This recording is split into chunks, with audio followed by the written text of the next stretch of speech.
Izaho moa zany ny voatendry ho mpandrindra amin'ny ankapobeny ny centre anankiroa zay atsangana eto amin'ny palais de sport Mahamasina. Ny centre voalohany dia ny centre de traitement Covid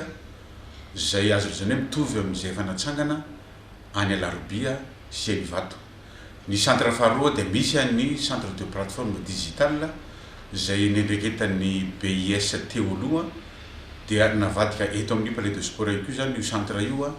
dia ato zareo ny miasa mba ahafahana mandrindra amin'ny ankapobeny ireo centre anankiroa ireo eto amin'ny palais de sport. Amin'ny ankapobeny ny centre de traitement Covid zay atsangana eto zany dia andray an'ireo marary zay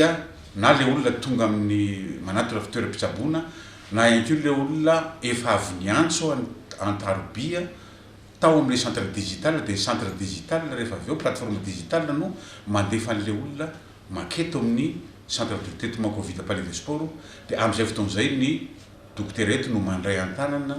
ny fitsaboana sy ny traitement zay tokony atao amin'ireo olona rehetra zay tonga eto amin'izay. Le centre de plateforme digital indray zany araka ny efa lazaina teo ihany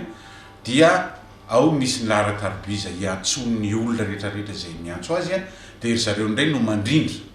na alefaiza le marary amin'ny toerana zay andraisana azy afaka mandray na koa manao ny fanaraha-maso le olona zay mitsabo tena na ny toerana misy azy na ihany koa manara-maso ny fitsaboana zay natao an'le olona any amin'ireo centre de traitement isan-karazany zay mandray an'le olona. Marary zay raisina ampidiriny hôpitaly ho tsaboina eto amin'ny palais de sport zany dia ireo marary misy trangana aretina zany hoe marary symptomatique zay no raisitsika eto ary izay olona tonga eto zany dia ho raisina arakaraky ny fahafenon'ny fandriana. Eo amin'izay fandriana zay dia eo amin'ny 300 fandriana eo zany no ny isan'ireo marary afaka ampidirina eto amin'ity toerana ity. Roa no eritreretina ahatongava marary eto amin'ity toerana ity. Ny voalohany indrindra dia ireo marary zay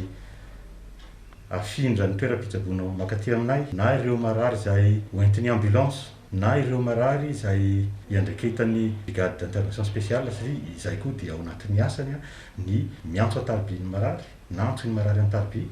dia alaina any an-trano raha misy an'izay soritraretin'izay ilay marary dia manaraka ihany koa zany izahay andian'izay fandaminana izay ihany koa zany. Dia misy ihany koa nefa ireo marary mety ho tonga hoentin'ny tenany eto amin'ity toerana ity dia raisina ihany koa izy ireny fa tena tsisy olana zany hoe izay marary rehetrarehetra zay mieritreritra ho tonga eto zany satria mety ho akaiky azy le izy na nalefeto izy dia raisinay daholo fa anisan'ny fandriana no mametra ny fahafanay mandray rehefa avy eo ny fahafenona isan'ny fandriana. Ny fitaovana ampiasaina aloha zany dia fitaovana hitovizana amin'ny hôpitaly rehetrarehetra na ireo centre de traitement Covid zay efa mitsangana ohatra ny Ivato na ireo toerana hafa zay mbola hitsangana na ny any amin'ny hôpitaly rehetrarehetra zay misy dia tena mitovy satria aretina anankiray ihany le hotsaboina dia mitovy zany ny fitaovana ny akamaroan'ny fitaovana moa zany na ara-panafody na ny fitaovana hoentina mitsabo dia ny fitondram-panjakana no manolotra azy mba ho ampiasaina eto amin'ity toerana ity. Ny plateforme ity plateforme nationale de gestion médicale de Covid-19 dia natao hanamorana ny fikarakarana ara-medikaly ny aretina Covid-19. Ny voalohany indrindra amin'izay zany manana mission principale anankitelo zahay dia ny ahafahana mamantatra hoe aiza misy fandriana malalaka moa zany ny amin'ireo fandriana iray manontolo misy eto amin'ny hôpitaly eto Antananarivo sy ny any amin'ny province fa Antananarivo aloha dia mamantatra anatin'ny fotoana fohy zany ary à jour à l'heure mihitsy raha ny lazana anazy hoe aiza daholo misy an'ireo fandriana misy an'ilay cas grave mba ahafahana miorienté malaky dia malaky zany zay olona fantatra hoe manana ny olana amin'izay Covid-19 zay amin'ilay cas grave.